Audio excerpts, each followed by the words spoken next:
నమస్తే, నేను మీ కిషోర్ కుమార్. ఈ వీడియో మీరు మొదటిసారి మన ఛానల్లో చూస్తున్నట్టయితే దయచేసి ఈ ఛానల్ని సబ్స్క్రైబ్ చేయండి. అదేవిధంగా కింద మీకు హైప్ బటన్ కనిపిస్తే దాన్ని ప్రెస్ చేసి మాకు పాయింట్లు ఇవ్వటం కూడా మర్చిపోకండి. మీ ప్రోత్సాహమే మాకు కొండంత బలాన్ని ఇస్తుంది. యుద్ధం మొదలైంది. ఎస్, మొదలు పెట్టేశారు కూడా ఆల్రెడీ. అవును, నిజం. యుద్ధం చేయాల్సినటువంటి సందర్భం ఆసన్నమైంది. ఓ పక్క యుద్ధం చేయకుండా మీరు కత్తులు ముడిచి పక్కన పెట్టి చేతులు బిసుక్కుంటూ కూర్చున్నారు. దీని ద్వారా ప్రయోజనం ఏంటి, లాభం ఏంటి? మీరు ఇలాగే ఆదమరుచుంటే తలకాయ లేచిపోతాయని చెప్పేసి మాలాంటి వాళ్ళం విమర్శలు చేశాం, మాట్లాడాం, విశ్లేషణలు చేశాం, వీడియోలు చేశాం. బాబు, మేము ఆల్రెడీ యుద్ధం మొదలు పెట్టేసాం, మీకు తెలియటం లేటేమో, ఇదిగో చూడండి అని చెప్పేసి ఒక పెద్ద లిస్టే రిలీజ్ చేసేసాం. ఇక మీదట అల్లాటప్పాగా ఉండదు. గతంలో మాదిరిగా చూస్తూ ఊరుకోము, కత్తులు గట్టిగానే దించుతాం, యుద్ధం బలంగానే చేస్తామని చెప్పేసి అయితే క్లియర్ కట్ సంకేతాన్ని కూడా ఇచ్చేశారు. ఏంటి వివరాలేంటి అనేది నేను క్లియర్గా విశదీకరించేలోగా ఫస్ట్ ఈ చిన్న హాస్య గుళికను చూసి ఎంజాయ్ చేయండి మీరు. ఆయనకో విమానం, విమానంతో పాటు ఒక హెలికాప్టరు. ఆయన కొడుక్కో విమానం, ఆ విమానంతో పాటు ఒక హెలికాప్టరు. తర్వాత ఆయనకు మద్దతు ఇస్తా ఉన్న ఆయన గారి డిప్యూటీ సీఎం పవన్ కళ్యాణ్ గారికి ఆయనకు ఒక విమానం, మళ్ళీ ఆయనకు ఒక హెలికాప్టరు. అందరూ గాల్లోనే. ముఖ్యమంత్రి గారు కొడుకు ఒక పూట విజయవాడలో ఉంటే మరో పూట హైదరాబాద్లో ఉంటాడు. ఇంకో పూట ఈ కొడుకు క్రికెట్ మ్యాచ్ కోసం పక్క దేశం వెళ్ళి కొలంబోలో మ్యాచ్ చూస్తాడు రాత్రికి. మరుసటి రోజు ఉదయం మళ్ళీ విజయవాడలో ఉంటాడు. మళ్ళీ ఆ సాయంత్రం విజయవాడ నుంచి ఢిల్లీకి పోతాడు. అంతే, ప్రైవేట్ విమానాలే. దేశంలో బాధ్యతాయుతమైన పదవుల్లో ఉన్న వాళ్ళు ఇలా జల్సాలు చేసిన సంబరాలు ఎక్కడైనా ఉన్నాయా? కొలంబోలో మ్యాచ్ ఆడతా అంటే ఈయనకేం స్వామి, నాకు అర్థం కాదన్నా. ప్రైవేట్ ఫ్లైట్లో కొలంబోకు పోయి మ్యాచ్ చూస్తాడు. ఈ టీవీ చూస్తే కనపడదా మ్యాచ్? సరే, క్రికెట్ అభిమానివే అనుకో, టీవీ చూస్తే కనపడదా? నేను కూడా నిన్న టీవీలోనే చూసిన మ్యాచ్. చూశారు కదా, దీని గురించి మాట్లాడమని చెప్పేసి చాలా మంది అడుగుతున్నారు. అట్ ద సేమ్ టైం ఆయన మీడియా ముందుకు వచ్చిన ప్రతిసారి మాట్లాడక మాకు తప్పదు కాబట్టి ఫస్ట్ ఈ చిన్న ఎంటర్టైన్మెంట్ అంశంతో ప్రారంభించేసి అసలు వీడియోలోకి వెళ్ళిపోయే ప్రయత్నం చేద్దాం. ఆల్రెడీ లోకేష్ గట్టిగానే కౌంటర్ ఇచ్చాడు. నా డబ్బులతోటి, నా దుడ్లతోటి నేను ఫ్లైట్ టికెట్ కొనుక్కున్నాను, నా డబ్బులతోటి, నా దుడ్లతోటి నేను మ్యాచ్ టికెట్ కొనుక్కున్నాను, నేను వెళ్ళి క్రికెట్ మ్యాచ్ నా డబ్బులతో చూసొస్తే నీకేంటి నొప్పి అని చెప్పేసి, నీ డబ్బులే నేను తింటలేదు కదా అని చెప్పేసి గట్టిగానే కౌంటర్ ఇచ్చాడు. బహుశా కౌంటర్లో చూసుకోలేదేమో, ఆల్రెడీ మన వాళ్ళంతా ఇదే పనిలో ఉన్నారు, మనం అందుకోకపోతే అట్లా అని చెప్పేసి భావించాడు. మొత్తానికి తెలియదు. కానీ జగన్మోహన్ రెడ్డి మళ్ళీ ఆ పాత చింతకాయ పచ్చడిలోనే కాస్త మళ్ళీ నూనె బోసు కలిపేటటువంటి ప్రయత్నం, బూజు తీసి పక్కన పెట్టి ఫ్రెష్ది అని చెప్పేసి చెప్పే ప్రయత్నం చేశారు. పేల్ల అవల, వర్కౌట్ అవల. కొలంబోకి వెళ్ళి చూడాల్సిన అవసరం ఏంటి? నువ్వు ఎంత క్రికెట్ అభిమానమైనా ఇంట్లో ఉండి చూడొచ్చు కదా. నేను కూడా బెంగళూరులో ఇంట్లో ఉండి చూసా అని చెప్పేసి అంటున్నాడు. మరి ప్రెస్ మీట్ కూడా బెంగళూరులోనే పెట్టొచ్చు కదా. ఈ ఒక్క ప్రెస్ మీట్ కోసం ఆగ మేఘాల మీద బెంగళూరు నుంచి తాడేపల్లి రావాలా? వచ్చి ఆ ప్రెస్తో 4 మాటలు మాట్లాడేసి మళ్ళీ తుర్రును పోవాలా? అక్కడైనా అదే కెమెరాలు, ఇక్కడైనా అదే కెమెరాలు కదా. అక్కడైనా రికార్డెడ్, ఇక్కడైనా రికార్డెడే కదా. అక్కడైనా అదే స్క్రిప్ట్, ఇక్కడైనా అదే స్క్రిప్ట్ కదా. చూసి చదవటమే కదా. ఏముంది, ఎక్కడ పెడితే ఏముంది? అర్థం కాలా? ఇది కూడా అలాగే ఉంటుంది. ఆయన సొంత డబ్బులతోటి ఆయన టైంలో, ఆయన ఖాళీగా ఉన్న సమయంలో కొలంబో వెళ్ళి చూసి వచ్చాడు. తప్పేంటి? మనలాగా దావోస్ పర్యటనకి వెళుతూ విజయవాడలో మొదలై హైదరాబాద్లో దిగి, హైదరాబాద్లో భార్యను ఎక్కించుకొని అక్కడి నుంచి డైరెక్ట్గా దావోస్ వెళ్లకుండా ఎక్కడో లండన్లో పోయి అక్కడ పిల్లల్ని కలిసి ఆ తర్వాత దావోస్కి వెళ్ళి మళ్ళీ సేమ్ ట్రిప్లో మళ్ళీ వాళ్ళని దింపేసి మళ్ళీ హైదరాబాద్ వచ్చి మళ్ళీ ఇక్కడ భార్యను దింపేసి మళ్ళీ తాడేపల్లి, ఇంత పెట్టుకోలేదు కదా. అక్కడ అది ప్రభుత్వ ధనం. దావోస్ పర్యటనకు ఆ రోజు జగన్మోహన్ రెడ్డి ముఖ్యమంత్రి హోదాలో ఇన్ని విన్యాసాలు చేసింది ప్రభుత్వ ధనంతో. కానీ ఇక్కడ లోకేష్ తన సొంత డబ్బులతోటి మీరు ఒక ఆధారం కూడా చూపించలే ప్రభుత్వం తరపు నుంచి ఎంత ఖర్చు పెట్టించారు అని చెప్పేసి. ఆవిడెవరో మల్లేశ్వరట, తెలుగు వైసీపీ అధికార ప్రతినిధి ఏమో తెలియదు, కానీ మొత్తానికి ఆవిడ చెప్తోంది 700 కోట్లు పెట్టి, ప్రభుత్వ ధనం పెట్టి ఏంటి చంద్రబాబు నాయుడు అంట లోకేష్కి ఫ్లైట్ కొనిచ్చాడట. బుద్ధుండాలి. 700 కోట్లు ప్రభుత్వ ధనంతో సొంత కొడుకు ఫ్లైట్ కొనిస్తాడా? సాధ్యమేనా అది? ఈ దేశంలో చట్టాలు లేవా? పోనీ 700 కోట్లు పెట్టి కొనిచ్చాడు కదా, మీరు ఒక్క పేపర్ మొక్క చూపించగలిగారా? పోనీ మీ పత్రికలో, మీ టీవీలోనే వచ్చిందా? లేదు కదా. ఇది కూడా అంతే. టీవీలో చూడాలా, డైరెక్ట్గా చూడాలని వాళ్ళ ఇష్టం, ఎవరి ఇష్టం వాళ్ళది, ఎవరి అభిరుచి వాళ్ళది. మరి అందరు క్రికెట్ని టీవీలో చూస్తున్నారా? లైవ్లో ఎవరు చూడలేదా? మరి అలాంటప్పుడు అక్కడ క్రికెట్ మ్యాచ్లు పెట్టేసి దానికి స్టేడియంలో టికెట్లు పెట్టి అమ్మేది దేనికి? ఎవరి అభిరుచిని బట్టి వాళ్ళు వెళ్తారు, ఎవరి జేబులో డబ్బులు ఉంటే వాళ్ళు వెళ్తారు. ఇప్పుడు నాలాంటి వాడు అక్కడికి వెళ్ళి క్రికెట్ మ్యాచ్ చూడలేడు కాబట్టి టీవీలో వస్తే పెట్టుకుని చూస్తాడు, లేదంటే తెల్లారి పేపర్లో వస్తే న్యూస్ ఏదో చూస్తాడు, ఆనందిస్తాడు.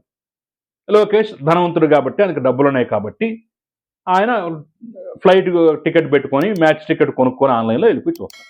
దీనికి కూడా కొన్ని ప్రభుత్వ ధనంతో చేశాడు అంటానికి ఏమన్నా ఆధారం ఉందంటే ఏమీ లేదు. ఇట్లా ప్రతి సందర్భంలోనూ సెల్ఫ్ గోల్స్. ఇక అసలు పాయింట్కి వస్తే యుద్ధం మొదలైందని ఎందుకు చెప్పారంటే, ఇందాపూర్ డైరీ అనే దాన్ని ఒక పేరు చెప్పేసి దానికి హెరిటేజ్కి సంబంధం ఉంది, ఆ ఇందాపూర్ డైరీ అనే దాని పేరు చెప్పేసి దానికి కల్తీనేకి సంబంధం ఉంది, వాళ్ళు సరఫరా చేశారు, వీళ్ళ ద్వారా సరఫరా చేశారని చెప్పేసి రకరకాలుగా మోకాలికి బోడిగుండికి లంకెలు పెట్టేసి రభస చేస్తున్నటువంటి నేపథ్యంలోనే హెరిటేజ్ సంస్థ మమ్మల్ని బద్నాం చేద్దాం అనుకుంటున్నారా, తీయండి సాక్ష్యం, తీయండి ఆధారం, మిమ్మల్ని పొరపాటును కూడా వదిలిపెట్టేది లేదని చెప్పేసి వరుస పెట్టి లీగల్ నోటీసులు జారీ చేసింది. ఒకటి కాదు, రెండు కాదు, దాదాపు 10-11 లీగల్ నోటీసులు వెళ్ళాయి. ఆ లిస్టు కూడా నేను చెప్తాను. సాక్షి, బహుశా సాక్షి ఛానల్ అనుకుంటాను, టీవీ అనుకుంటాను. అదేవిధంగా బృంగి నవీన్ అని చెప్పేసి సోషల్ మీడియా కోఆర్డినేటర్, అతనికి నోటీసులు పంపించారు. సాక్షి మీడియాకి నోటీసులు పంపించారు. కార్పొరేటర్ మోహన కృష్ణ యాదవ్ అంట, అతనికి నోటీసులు పంపించారు. ఎస్ఎల్ఎస్ వాసు జనజాగరణ సమితి అంట, అతనికి నోటీసులు పంపించారు. బొత్స సత్యనారాయణకి నోటీసులు పంపించారు. భూమన కరుణాకర్ రెడ్డికి నోటీసులు పంపించారు. జగతి పబ్లికేషన్స్ అంటే సాక్షి పేపర్, ఇంతకుముందు సాక్షి అన్నది సాక్షి ఛానల్లో, జగతి పబ్లికేషన్స్ అంటే సాక్షి పేపర్, వాళ్ళకి నోటీసులు పంపించారు.